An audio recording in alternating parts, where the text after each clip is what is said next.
Marwadi university మంచి భవిష్యత్తు కోసం తెలుగు విద్యార్థులు ఇష్టపడే యూనివర్సిటీ. కాల్ 9059052378 9059052379. నమస్తే, వెల్కమ్ టు ఐ డ్రీమ్. నేను మీ ఝాన్సీ. అయితే ప్రేమ, ఈ ప్రేమ ప్రభావం ఎక్కువ గుండెపైనే ఉంటుందా? సింబల్స్ కూడా హార్ట్ సింబల్ వేస్తూ ఉంటారు. హార్ట్ నుంచే మనకి ప్రేమ పుడుతుంది అంటారు. మరి ఈ ప్రేమ ప్రభావం మెదడు మీద ఉండదా? మెదడుకు ఎలాంటి సంకేతాలు కలిగిస్తాయి? ఈ విషయాలని తెలుసుకుందాం. ప్రస్తుతం మనం సీనియర్ న్యూరో సర్జన్ రంగనాథం గారి దగ్గర ఉన్నాము. నమస్కారం అండి. నమస్కారం సార్, కోపం, ద్వేషం, చిరాకు ఇలాగ కూడా ప్రేమ కూడా ఒక ఫీలింగ్. అసలు ప్రేమ ప్రభావం మెదడుపై ఎలా ఉంటుంది? ప్రేమ ప్రభావం చాలా ఎక్కువ ఉంది మెదడు మీదే. ఇప్పుడు మామూలుగా ఎక్కువ మందికి ఏంటంటే ఉన్నటువంటి ఆలోచన గుండెలో ఉంటుంది, గుండె నిండిపోయింది ప్రేమతో, సినిమాల్లో కానీ ఎక్కడ కానీ. అది కొంతవరకే నిజమేమో అని అనిపిస్తూ ఉంటుంది. ఎందుకంటే ఇప్పుడు చదవగా పరిశోధన చేయగా అసలు ప్రేమ అన్నది దాని గురించి చదివినంత అసలు ఎక్కువ మంది ఎవరు చదవలేదు ఇంతవరకు. కానీ ఇంత చదివి కూడా దాని గురించి అర్థం కానిది చాలా తక్కువ. ఇప్పుడు కూడా ఇంకా అర్థం చేసుకోవడానికి రకరకాల ఇంతవరకు లేటెస్ట్గా 2023లో కూడా ఒక పరిశోధన వచ్చింది. అంటే ఇంకా పరిశోధన జరుగుతున్నాయి. ఇప్పుడు విషయమే కానీ తెలిసిపోతే అంత పరిశోధన చేయాల్సిన అవసరమే ఉంది. చివరికి ఏంటంటే ఎక్కువ శాతం నికరం తేల్చింది మాత్రం ఏంటంటే ప్రేమది ఏదైతే ఉందో, ప్రేమ అన్నది ఒక ఫీలింగ్. అది దాని ప్రభావం, దాని ఉత్ప్రేరకత అన్నీ కూడా మెదడులోనే తయారవుతాయి. అది ఎట్లా అడగచ్చు. సృష్టికర్త మెదడులో ఒక వ్యవస్థను అమర్చాడు. ఏమిటది? ఈ ప్రేమ కోసం అవసరమైనటువంటి కొన్ని ప్రాంతాలు, దానిని రివార్డ్ సర్క్యూట్ అంటారు. రివార్డ్ అంటే బహుమతి, అంటే ఆ సర్క్యూట్ అంటే ఏ ప్రాంతం. ఇప్పుడు మన మెట్రో ఛానల్ లాగా, ఇప్పుడు ఎక్కడ అమీర్పేట నుంచి హైటెక్ సిటీకి వెళ్తుంది కదా మెట్రో, అలాంటి ఒక ఛానల్ అనమాట, రూట్. ఆ రూట్లో కొన్ని భాగాలు ఉన్నాయి, కొన్ని స్టేషన్స్. ముఖ్యమైన స్టేషన్ ఎక్కడ? మిడ్ బ్రెయిన్లో ఉంది. మిడ్ బ్రెయిన్ అంటే ఏమిటి? మెదడు లోపల అన్ని పనులకి, ముఖ్యమైన పనులకి, అన్ని పనులంతా కూడా ముఖ్యమైన పనులు కొన్ని ఉన్నాయి. గాలి తీసుకోవడానికి, గుండె కొట్టుకోవడం, పల్సు, స్పృహలో ఉండడం, వీలాటన్నిటికి ఉండేటువంటి ఒక ప్రాంతం ఉంటుంది. బ్రెయిన్ స్టెమ్ అంటారు. బ్రెయిన్ స్టెమ్ అంటే ఏమిటి? ఇప్పుడు ఉదాహరణకి ఎక్కడ ఊరిలో కరెంట్ సప్లై బయట ఉండే ట్రాన్స్ఫార్మర్ నుంచి వస్తుంది కదా, అలాంటిదనుకోండి. ఈ బ్రెయిన్ స్టెమ్లో 3 భాగాలు ఉంటాయి. అన్నిటికంటే పైదాగాన్ని మిడ్ బ్రెయిన్, మధ్యదాన్ని పాన్స్, కిందది మెడులా. ఒక్కొక్క దానికి ఒక పని ఇచ్చాడు సృష్టికర్త. ఈ ఏదైతే మనం మాట్లాడుకుంటున్నామో ఈ రివార్డ్ సెంటర్ అనేది మిడ్ బ్రెయిన్లో ఉంది కేంద్రం. అంటే ఎంత ఆవిపట్లో ఉంది చూడండి. అంటే సృష్టికర్త కూడా ఈ ప్రేమ అనేది ముందు తరాల వారికి ఎంత ముఖ్యం అవుతుందో ఆయనకే తెలుసు. ఇందులో 2 భాగాలు ఉన్నాయి. వెంట్రల్ టెగ్మెంటల్ ఏరియా అని, రెండోది న్యూక్లియస్ అక్యుమెంట్స్, అదొక భాగం. అక్కడి నుంచి వచ్చి పెద్ద మెదడులో ఒక ప్రాంతం ఉంటుంది, కార్డియాక్ న్యూక్లియస్ అని, అంటే మెదడు లోపల. అక్కడ నుంచి ఇక్కడ ఎమిగ్డలా, టెంపోరల్ లోబ్ అని ఈ ప్రాంతం, ఎమిగ్డలా అని ఉంటుంది, చిన్న బాదం గింజ అంత. మనం ఒక్కొక్క దానికి మామూలు పని ఏమిటి మనం చెప్పుకుందాం. సరే, అక్కడ నుంచి సర్క్యూట్ ఎక్కడికి వస్తుంది? ఇక్కడికి, ఫ్రాంటల్ లోబ్ అని. దీని ఫ్రాంటల్ ముందు భాగం, నుదురు భాగాన్ని ఫ్రాంటల్ ఏరియా, ఫ్రాంటల్ లోబ్ అంటారు. ప్రీ ఫ్రాంటల్ కార్టెక్స్, ఇట్లా 4 భాగాలు ఉన్నాయి. మధ్యలో ఈ అబెంటలా దగ్గరే హిప్పో క్యాంపస్ అని కూడా ఒక భాగం ఉంటుంది. ఇప్పుడు ఒక్కొక్క భాగాన్ని గురించి ఆలోచించినట్టయితే ఫస్ట్ మనం రివార్డ్ సెంటర్ గురించి మాట్లాడుకుందాం. రివార్డ్ సెంటర్ అంటే సంతోషం, ఉద్వేగం, ప్లెజర్, హ్యాపీనెస్, బాండింగ్, ఇలాంటి వాటి సెంటర్. రెండోది మనం చెప్పుకున్నది ఏమిటి? ఈ ఎమిగ్డలా. ఎమిగ్డలా అంటే అసలు దీనికి కోపానికి, తాపానికి, ఎమోషన్స్కి, సంతోషం వస్తే సంతోషం, కోపం వస్తే కోపం, వాటికి సెంటర్ అది. ఆ దగ్గరకు కొంతవరకు హిప్పో క్యాంపస్ కూడా అలాంటి పనే. ఈ ప్రీఫ్రాంటల్ కార్టెక్స్ ఏం చేస్తుంటే విచక్షణ, మంచి చెడు ఏది చేయాలా, చేయకూడదా, చేస్తే ఏమిటి ప్రాబ్లము, కొంచెం ముందు వేయడానికి, వెనుకంజ వేయడానికి చేసేటువంటి కేంద్రం. ఇది సర్క్యూట్. ఈ సర్క్యూట్లో వచ్చే మార్పులు మనం మాట్లాడుకుందాం. దాంట్లో కొన్ని ద్రావకాలు మెదడులో తయారవుతాయి. ఆ ద్రావకాలు 4 రకాలు ఉన్నాయి. ఒకటి డోపమైన్, రెండోది సెరోటానిన్, మూడోది ఆక్సిటోసిన్, నాలుగోది ఎడ్రెనలిన్, ఇంకోటి ఉంది నారెడ్రెనలిన్. ఒక్కొక్క మనకి క్లుప్తంగా మనం చెప్పుకుందాం ఒక్కొక్క పని. డోపమైన్ అన్నది మనము పార్కిన్సన్ వ్యాధి ఇలాంటి విషయాల్లో చాలాసార్లు డోపమైన్ అని వినుకున్నాం. ఈ డోపమైన్ అన్నది feel good hormone, happy hormone. Happy hormone దాని పేరు, feel good hormone, bonding hormone. చూసారా? రెండవది ఆక్సిటోసిన్. ఆక్సిటోసిన్ అంటే లవ్ హార్మోన్ అంటారు, ప్రేమకి సంకేతం, ప్రేమ పురుగల్పడానికి ఉపయోగపడేటువంటి ఒక హార్మోన్. అలాగే ఇంకా కొంచెం కడిలింగ్ హార్మోన్ అంటారు, ఎంబ్రేసింగ్ హార్మోన్ కూడా కొంతమంది పేర్లు చెప్తూ ఉన్నారు. సెరోటోనిన్ ఏంటి, మనం ఈ మంచి మూడ్లో ఉంచడానికి సెరోటోనిన్ ఉపయోగపడుతుంది. ఇప్పుడు ఎడ్రెనలిన్ వస్తాం. ఎడ్రెనలిన్ అంటే ఉత్తేజానికి, యాంగ్జైటీ, గుండె కొట్టుకోవడం, చేతుల్లో చెమటలా రావడం, ముఖం అంతా కూడా ఏదో ఒక వ్యక్తిని చూడగానే బ్లష్ అయిపోవడం, బుగ్గ ఎరుపక్కడం అంటారు చూడండి, శ్రీశ్రీ గారు రాసినట్టు అలాంటివి. అలాగే నారెడ్డిల్కి వచ్చినట్టయితే వాడి పని అలర్ట్గా ఉంచడానికి. ఇలాంటి పనులను ఉద్దేశించాడు ఆయన సృష్టికర్త. కేంద్రాలు చెప్పుకున్నాం, ఇక్కడ ఉండే హార్మోన్స్ కూడా చెప్పుకున్నాం. ఇప్పుడు ఒక వ్యక్తి ప్రేమలో పడ్డాడు, మనకేం అబ్జెక్షన్ లేదు. ఈ ప్రేమ సంగతి ఏంటంటే ఎప్పటి నుంచో ఉన్నది. ఈ ప్రేమకి గురువు ఎవరైతే వాలెంటైన్, ఆయన ఒక నిజానికి ఏంటంటే రోమన్ పూజారట. అన్నిటికంటే అంటే ప్రీస్ట్ అంటాం మనం, ఏదైతే గుడుల్లో దేవాలయాలు పూజారులు అంటామో ప్రీస్టులు అంటారు. అంతకంటే ముఖ్యం నాకు ఇంపార్టెంట్ విషయం ఏమిటంటే ఆయన ఒక పెద్ద వైద్యుడు. చాలామంది తక్కువ మందికి తెలిసింది. అది కూడా ఎపిలెప్సీ, మూర్ఛ వ్యాధికి వైద్యుడట ఆయన. అంత పేరెందుకు కానీ వైద్యుడు. ఏదో ఆయన కారణాంతరాల వల్ల క్రీస్తు శకం 3వ శతాబ్దంలో అప్పుడు రోమన్ చక్రవర్తి క్లాడియస్తో కొన్ని విషయాల మీద ఆయనకి విభేదాలు వచ్చాయి. మరి ఆయన చక్రవర్తి తలుసుకుంటే అన్నిటికీ ఏమన్నా చేయగలడు కదా, ఈయనకి శిరచ్ఛేదం చేయించాడు. దానితో అతని స్టోరీ అయిపోయింది.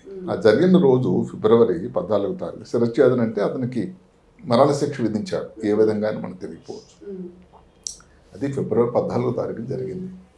అది ఎలాగో ఈ ప్రేమికులందరూ కూడా కలిసి ఆ వాలంటీర్ను పట్టుకొని, ఆయన ఒక ఎపిలెప్సీకి గొప్ప వైద్యుడు, అవన్నీ దాన్ని పక్కకు నెట్టి వ్యాలంటైన్ డే అంటే ప్రేమికుల దినంగా పరిగణిస్తున్నారు. సరే, ఇప్పుడు ఎవరో ప్రేమలో పడ్డారండి. ప్రేమలో పడితే ఏమిటంటే ఫస్ట్ సంకేతం మనం చెప్పుకున్న రివార్డ్ సెంటర్ గుర్తుంది కదా, మనం ఎక్కడైతే చెప్పుకున్నాం ఆ న్యూక్లే, ఆ వెంట్రల్ ఏరియా, దాన్ని ఉత్ప్రేరకం చేస్తుంది. ఆ ఫీలింగ్స్ అక్కడికి వెళ్ళిపోతాయి. ఫస్ట్ వెళ్ళగానే మనం చెప్పిన ద్రావకాలు కూడా ఉత్పత్తి అవుతాయి. డోపమైన్ కానీ ఆక్సిటోసిన్ కానీ. డోపమైన్ రాగానే ఎంత సంతోషము, బాండింగ్, ఆ వ్యక్తిని మళ్ళీ చూడాలని, ఏమిటో ఎన్ని జన్మల అనుబంధం, ఆ ఫీలింగ్లు, జన్మజన్మల అనుబంధం. దానివల్ల ఏం జరుగుతుంది, గుండె ఎక్కువ కొట్టుకోవడం, అసలు మంచి కంట్రోల్ లేకపోవడం, యాంగ్జైటీ అయిపోవడం, ఏం చేయాలో తోచపోవడం. విన్నారా? అదే దానికి తోడు ఇందాక చెప్పినట్టు చేతుల్లో వచ్చి బాగా చెమట రావడం, ఇవన్నీ బొగ్గులు ఎరుపెక్కడం, ఇవన్నీ జరుగుతాయి. ఇవన్నీ దీని తాలూకు పరిణామం, దీని తాలూకు నెట్ రిజల్ట్ ఏమిటి జరుగుతుంది, యూఫోరియా. అంటే ఎక్కడో వేరుస్తారండి, అసలు ఇంకేదో అయిపోయింది, వేరే లోకం. అదే కాకుండా అబ్సెషన్ అంటే ఏమిటి, ఇక దాసోహం ఆ పరిస్థితికి. ఆ చూసిన వ్యక్తిని ఇంకా చూడాలి, ఆ వ్యక్తితో మాట్లాడాలి, ఆ వ్యక్తితో కూడాలి, కూర్చొని మాట్లాడాలి, ఎక్స్పెక్ట్ చేయాలి, ఎక్కువ టైం స్పెండ్ చేయాలి అనేటువంటి ఆలోచన. ఇన్ని మార్పులు ఈ ద్రావకాల వల్ల వస్తుంది. దానికి ఒక చిన్న సంకేతం ఏంటంటే ప్రేమ. ఆ ప్రేమ తాలూకా సంకేతాల రూటు ఆ ద్రావకాలు మనం చెప్పుకున్నాం. ఇవన్నీ కూడా బ్రెయిన్ నుంచి వస్తున్నాయి. ఇక్కడ ఎందుకు అంత జరుగుతున్నదని మనం చూసుకున్నట్టయితే, ద్రావకాల ఉత్పత్తి అయితే సరిపోయింది, ఎక్కడ నుంచి, రివార్డ్ సెంటర్ నుంచి. ఈ రివార్డ్ వచ్చింది అని గుర్తించి దాన్ని డిటెక్షన్ చేసేటువంటి ఒక ఏరియా ఉంది, కార్డియాక్ న్యూక్లియస్. చూసారా, ఒక్కొక్క దానికి ఒక నిర్దిష్టమైన పని ఆయన ఇచ్చాడు ఆయన, అంతే. సో అక్కడ నుంచి రివార్డ్ వచ్చింది. రివార్డ్ అని గుర్తించి కొన్ని రకం ఈ మార్పులు ఏవైతే మనం చెప్పుకున్నామో దానిని ఒక స్పెషల్ బిహేవియర్గా కన్వర్ట్ చేస్తుంది అట్ కార్డియాక్ న్యూక్లియస్. అక్కడ తర్వాత వచ్చేది మనం ఇందాకేం మాట్లాడుకున్నాం మామూలుగా ఈ అమిగ్డలా మామూలుగా అయితే చెప్పాము ఎమోషన్స్కి, ఉత్తేజానికి కేంద్రం. ఈ ప్రేమలో ఆ మైకంలో అది కూడా పడుతుందని తెలియదు, కానీ అసలు దాని యాక్టివిటీ తగ్గిపోతుందండి. వాళ్ళు ఏదో పడలే అన్నట్టు, కోపం తాపం పోతుంది, స్టెబిలిటీ వచ్చేస్తుంది. చూసారా? దానితో ఒక కంటిన్యూటీ వస్తుంది రతుల్లో. అలాగే ప్రీఫ్రంటల్ కార్టెక్స్ ఆ సెంటర్ తాలూకు ఇబ్బంది ఇంకాను తర్వాత కూడా చెప్పుకున్నాం. ఆమె ఇంకో నిస్తేజంగా ఉంటుంది ఆ సెంటర్. వాడు తప్పు చేసినా ఒప్పు చేసినా ఆ క్షణంలో ఆ సమయంలో అవతల వ్యక్తి పార్ట్నర్ తాలూకా మంచి విషయాలే కనబడతాయట. అంటే కళ్ళ మంది ఇంకేం కనబడవు. ఏదో ఇది కళ్ళద్దాలు పెట్టుకుంటే ఎంత పచ్చగా కనబడుతున్నట్టు లోకం ఆ సమయంలో. అసలు మంచి విషయాలే తప్ప చెడు విషయాలు ఏమున్నా కానీ కనబడబట్టింది ఆ టైంలో. మరి అదే ప్రీఫ్రంటల్ ఏరియా ఒకవేళ లవ్ ఫెయిల్యూర్ అవుతే ఏం జరుగుతుందో మళ్ళీ చెప్తాను మీకు. అవును, మీరు అడుగుతారని నాకు తెలుసు, అందుకనే నేను దానికి కొంతవరకు ఆగుదామని. ఇది జరుగుతూ ఉంది అనుకోండి. ఇక్కడితో అంటే ఇదన్నీ స్టోరీలా కల్పితాలా అని అందులో అడగొచ్చు మేధావుల వర్గం ఎక్కువ. దానికి ఎన్నో ప్రూఫ్లు వచ్చాయి. ప్రఖ్యాత హార్వర్డ్ మెడికల్ స్కూల్లో ఒక మంచి స్టడీ చేశారు, చాలా మంచి స్టడీ. ఏమిటా స్టడీ? 25,000 మందిని స్టూడెంట్స్ని, కాలేజీ గోయింగ్ స్టూడెంట్స్ని అండి, ప్రేమ ఎవరికైనా ఉండొచ్చు, స్టూడెంట్స్ని సెలెక్ట్ చేసుకున్నారు. అందులో 2 భాగాలకు విభజించారు, 2 గ్రూప్స్. ఒక గ్రూపులో వాళ్ళకి ఎవరైతే ప్రేమిస్తున్నారో వాళ్ళు ఇంటిమేట్ పీపుల్ తాలూకు ఫోటోలు చూపించారు. రెండో గ్రూపుకి ఏం చూపించారంటే వాళ్ళ చుట్టాలు, ఇంటి దగ్గర రోజు కనబడే వాళ్ళు, బంధువులు, వాళ్ళ ఫోటోలు చూపించారు. చూపించి వాళ్ళందరికీ ఎంఆర్ఐ చేశారు. ఈ మామూలు ఎంఆర్ఐలు కాదు. ఈ మామూలు ఎంఆర్ఐలో ఏంటి ఉందా, గడ్డి ఉందా, ట్యూమర్ ఉందా, వాట్ ఉందా చెప్పేది. ఇది ఫంక్షనల్ ఎంఆర్ఐ, వేరే పద్ధతి. అంటే ఏమిటి, మనం చెప్పుకున్న డోపమిన్ ఉత్ప్రేరణ ఎక్కడుంది ఎక్కువ అని చెప్పే ఏరియా. ఎవరైతే తనకు ఇంటిమేసు లవ్ వాళ్ళని చూస్తూ ఉంటే జరిగిన మార్పులు ఈ కార్డియక్ న్యూక్లియస్ మనం చెప్పినట్టు ఏదైతే రివార్డ్ సెంటర్లో ఎక్కువగా కనబడింది. మామూలు ఫోటోలు చూసిన పిల్లలకి ఏదైతే ఇంటి దగ్గర వాళ్ళు, చుట్టాలు, బంధువులు రోజు చూసేవాళ్ళు చూస్తుంటే వాళ్ళకి మార్పులు రాలేదట. రోజు పాత చింతకాయ పచ్చడే కదా, దాంట్లో ఎఫెక్ట్ రాలేదు. అది చాలా మంచి పరిశోధన అని చెప్పాలి. ఎందుకంటే ఆ ఒక్క ఫీలింగ్ వల్ల మెదడు లోపలే జరిగినటువంటిది ఒక ఆబ్జెక్టివ్ ప్రూఫ్ అంటాం. అంటే అనుకోవడం వేరు, దానికి ప్రూఫ్ వేరు. ఇది నా ప్రకారం ఇది చాలా గట్టి పరిశోధన. సో జరుగుతుంది ఏమిటి, లవ్ అట్ ఫస్ట్ సైట్ కాళ్ళు ఎన్నో ఉన్నాయి. అలాగ జరుగుతున్నప్పుడు మార్పులు వచ్చాయి, రివార్డ్ సెంటర్కి సంకేతాలు వెళ్ళాయి, ద్రావకాలు ఉత్పన్నాయి, మనం చెప్పుకున్న మార్పులు. అసలు రేసింగ్ హార్ట్ అటాక్, గుండె కొట్టుకోవడానికి ఒక లెక్క లేదు, ఇంకా పరిమితి లేదు. అసలు యాంగ్జైటీ, ఏ ఊహాలోకం తెలియటం లేదు. మిగతా మార్పులు సరే సరి ఇవన్నీ జరుగుతాయి. ఇప్పుడు జరిగింది బాగానే ఉంది, లవ్ అయింది అప్పటి వరకు. తర్వాత ఎన్నాళ్ళు లాస్టింగ్ ఉంటుంది కదా, నెక్స్ట్ ప్రశ్న అది. మనం శాతం ఇక్కడ మాట్లాడడానికి లేవు, కానీ లాంగ్ లాస్టింగ్ లవ్ మీద కొన్ని మళ్ళీ ఉన్నాయి ప్రయోగాలు జరిగాయి. అక్కడ జరిగింది ఎంత ఇంట్రెస్టింగ్ చెప్పారంటే, అసలు ఇవైతే మార్పులు, ఈ ఉత్సాహం, ఈ స్ట్రెస్, ఈ యాంగ్జైటీ ఒక 2 సంవత్సరాలు నెమ్మది కనుమరుగు అయిపోతుంది, తగ్గుతుంది, పోదు, ఉంటుంది. అంటే ఏమిటి, ఇంతవరకు ఏదైతే ఉన్నది యాంగ్జైటీ స్థానంలో, స్ట్రెస్ స్థానంలో ఇప్పుడు హ్యాపీ స్థానం మొదలవుతుంది. రిలాక్సేషన్ వస్తుంది, ప్యాషన్ ఉంటుంది, అభిరుచి చేయాలి అని. కానీ భయం అన్నది పోతుంది, స్ట్రెస్ పోతుంది, యాంగ్జైటీ పోతుంది. అదే కాకుండా ఇంతవరకు ఉండేటువంటి ఒత్తిడి ప్రభావం పోయి బఫర్ యాక్సెప్టెన్స్ వస్తుంది. చూశారు కదా, దీని మీద ఇంకో స్టడీ చేశారు, స్టాన్లీ బ్రూక్స్ కాలేజ్ అని న్యూయార్క్లోనే. అందులో ఒక 21 సంవత్సరాల నుంచి వివాహాలు చేసుకొని సంతోషంగా ఉన్న వాళ్ళలో బ్రెయిన్లో మార్పులు ఏమైనా కనబడ్డాయా? సేమ్ మనం చెప్పుకున్నటువంటి ఏరియాస్లోనే డోపమిన్ తాలూకా ఫ్లడ్డింగ్ లేదు. ఇప్పుడు మామూలుగా కొత్తగా లవ్ చేస్తే అది ఒక ప్రవాహం అంటే వరదటండి డోపమిన్ మెదడు నిండా చెప్పిన చోట్లలో. ఈ లాంగ్ లాస్టింగ్ లవ్ మ్యారేజ్ చేసుకుని పిల్లలతో సెటిల్ అయిన తర్వాత డోపమిన్ ఉత్పత్తి ఉంది, కానీ అంత ఎక్కువ లేదు. ఏమన్నా ఇంకా సర్లే మన జీవితం సెటిల్ అయిందిలే అని. ఇంకొక మాట అక్కడ చెప్పారు వాళ్ళు, ఇప్పుడు 20 సంవత్సరాలు 30 సంవత్సరాలు అప్పుడప్పుడు మనం వింటూ ఉంటాం సోషల్ మీడియాలో, 30 సంవత్సరాలు హ్యాపీ మ్యారీడ్ లైఫ్ అని. అది వినేదానికి నా బొంద మ్యారీడ్ అనుకో, సంతోషం ఏముందలే అని. నిజం కాదు, అందులో అబద్ధం లేదటండి. వాళ్ళలో పరీక్ష చేయగా ఈ డోపమిన్ తాలూకా నిష్పత్తి ఏదైతే ఉందో ఈ పుష్కలంగా ఉండడం వల్ల అందుకనే వాళ్ళు హ్యాపీగా ఉండగలుగుతున్నారు. ఓకే. వాళ్ళ ఆక్సిటోసిన్ కూడా ఏదైతే ఎక్కువ ఉండడం వల్ల వాళ్ళు ఆ బాండింగ్ ఇంకా ఎక్కువ ఉంది, ఆ లవ్ అన్నది కంటిన్యూ అవుతుంది. ఓకే. సో లాంగ్ లాస్టింగ్ లవ్లో దాని ఎఫెక్ట్ ఉంది. ఓకే. ఇప్పుడు మీరు అడిగినటువంటి లవ్ ఫెయిల్యూర్ అది ఎవరికి జరగాలని మనం కోరుకోము.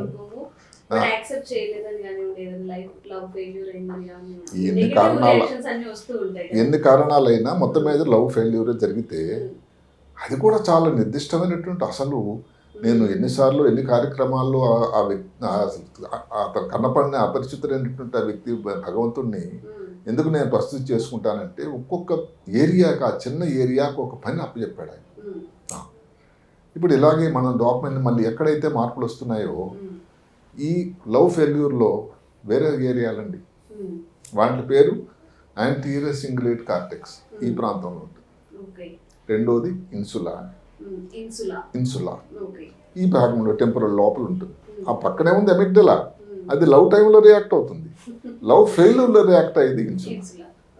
ఏ విధంగా అవి పెయిన్, స్ట్రెస్, బాధ, కోపం, అసలు ఏమిటి జీవితం అయిపోయింది ఈ పరిస్థితుల్లో ఇది వస్తుంది.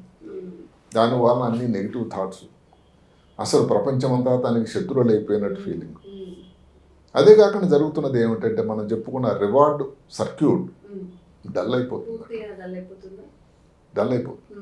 వచ్చేటువంటి ద్రావకాలు తక్కువైపోతాయి. అదే కాకుండా ఏదైతే మనం కోపం, తాపం కోసం, ఎమోషన్స్ కోసం సెంటర్ అన్నటువంటి ఎమిగ్డలా ఉత్తేజం అయిపోతుంది, యాక్టివేట్ అయిపోతుంది. ఇన్ని జరుగుతున్నా కూడా ప్రీ ఫ్రంటల్ కార్టెక్స్ మాత్రం నెమ్మది నుంచి కొట్టుకుంటుంది. అలాగే యాక్టివిటీ తక్కువ పెట్టి వాడు గొడవ ఏదో వాడు కొడుతున్నాడు. అందుకని దాన్ని రావడం వల్ల అన్ని నెగిటివ్ థాట్స్, ప్రపంచం ఇంకా ఇది అయిపోయింది అన్నీ ఆ జరిగిపోయిన దాని గురించి ఇంకా నెమరు వేసుకొని ప్రపంచం అంతా దేవదాసులై గడ్డాలు పెంచుకొని ఉన్నాడు.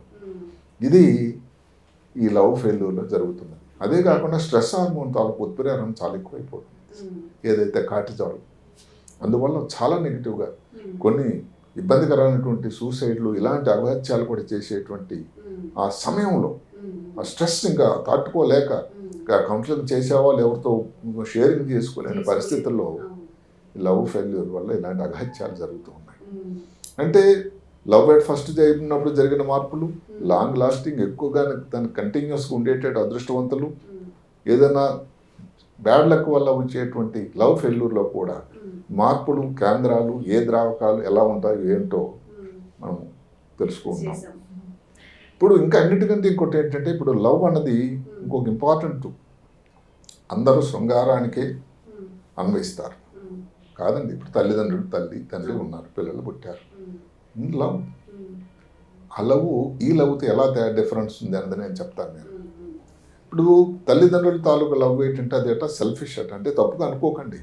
అంటే ఎలా ఉంటుందంటే వాళ్ళ ఆలోచన అది అటాచ్మెంట్, అది లవ్గా శృంగారం సంబంధించిన దాని లవ్. ఇది కొంత వేదాంతి ధోరణితో చెప్పినటువంటి తేడా. ఆ తల్లిదండ్రులుగా ఏమనుకుంటారు, నా పిల్లలకి ఏమైనా అయితే భరించలేము నేను, బాధ, అమ్మో అని వేదన. అదే కాకుండా ఏదైనా కానీ ఆ పిల్లల్లో ఒక మంచిగా చూస్తారు వాళ్ళు, ఆలోచన అది. ఇప్పుడు ఈ ఏదైతే అక్కడ దానికి కారణం ఏమిటి, కేంద్రాలు అవే, హార్మోన్స్ ఏవైతే ఉన్నాయో ద్రావకాలు అవే. అయితే ఈ శృంగారకు సంబంధించిన లవ్లో ఉండేటువంటి డోపమీను, ఆక్సిటోసిన్ తాలూకా శాతం తక్కువ ఉంటుంది ఆ డబ్బు, కానీ పరిమితిలో జరుగుతుంది. అందువల్ల ఆ ఉద్వేగం అదంతా వీళ్ళలో ఉండదు. ఈ శృంగారకు సంబంధించినటువంటి ప్రేమలో ఏం జరుగుతుంది, సెల్ఫ్లెస్నెస్. అప్పటికైతే అసలు నాకేం పర్వాలేదని, హ్యాపీనెస్, జాయ్, చూశారు కదా. తర్వాత ఆ ప్రతీది కూడా వాళ్ళని చూసుకోవడం, అంటే నువ్వు నేను, నేను నువ్వుగా అనుకోవడం, ఏదైతే సినిమాల్లో చూస్తూ ఉంటామో అలాంటి పాటలు పాడుకోవడం, ఎక్కడెక్కడో ఊటీలు, ఇప్పుడైతే వెళ్ళటం లేదు, ఇంకా విదేశాలకు వెళ్తున్నారు, ఆ విహారం, అవి జరుగుతూ ఉంటాయి. మొత్తం మీద ఏమిటంటే ఈ మార్పులన్నీ కూడా హెడ్ క్వార్టర్స్ అయితే అన్నిటికీ ముంచినలాగే కేంద్రం మెదడు. మెదడులో ఏవైతే సర్క్యూట్ చెప్పుకున్నాం, ద్రావకాలు, దాని తాలూకా ఇబ్బంది, దాని తాలూకా ప్రభావం, నెగిటివ్ రియాక్షన్స్. సో నా ఓటు మాత్రం 42 సంవత్సరాలు నాకు న్యూరో సైంటిస్ట్గా న్యూరో సర్జన్గా ఉన్న అనుభవాన్ని బట్టి మళ్ళీ మార్కులు బ్రెయిన్కే పడ్డాయి. బ్రెయిన్కే పడతాయి. ఎందుకు అంటే ఈ ఇంపార్టెంట్ ప్రేమకు సంబంధించిన వ్యవహారం కూడా అక్కడి నుంచే నడుస్తూ ఉంది. దాని ఇబ్బంది, దాని తాలూకా ప్రతిఫలం అన్నది గుండె మీద పడుతుంది. ఇంకెవరో చెప్పినట్టుగా ఏంటంటే ఈ ప్రేమ అనేది ఏదో ఒక గంట గ్లాస్ అవర్ గ్లాస్ అని ఒకటి ఉంటుంది, పైన చిన్నగా ఉంటుంది, కింద పెద్దగా ఉంటుంది. మీరు ఎక్కడ ఒక చిన్న డాల్ ఆడుతుంటుంది. అదేంటట పైన ఖాళీ అవుతుంటే కింద ఫుల్ అవుతుంది. పైన ఏది గుండె ఖాళీ అయిపోతుంది, మెదడు ఖాళీ అయిపోతుంది. గుండె నిండా హృదయం నిండా సంతోషం ఉంది, ఎంతో ఉంది, ప్రేమ వస్తుంది. అక్కడి నుంచి ఇక్కడికి సఫర్ అవుతూ ఉంటుంది. అందువల్ల ఏంటంటే ఈ రెండింటికి మేలు కలయికని చెప్పాలి. మేలు తాలూకా రెండు ఒకటి సెపరేట్ విడగొట్టడానికి లేదు. ఏది ముఖ్యం ఏది తక్కువని కాకపోయినా ఆరిజిన్ అన్నది ఎక్కడైతే ఉందో, గంగా అనేది ముఖ్యమైన వచ్చేది హిమాలయ పర్వతాల నుంచి కదా. సో మెదడు నుంచి రావడం అన్నది, అందువల్ల మెదడుకి నేను మెదడు స్పెషలిస్ట్గా కాకపోయినా దానికి ఉన్న ఔన్నత్యాన్ని గమనించి ముఖ్యతను గమనించి నా మార్కులు మెదడుకి ఎక్కువ వేస్తాను.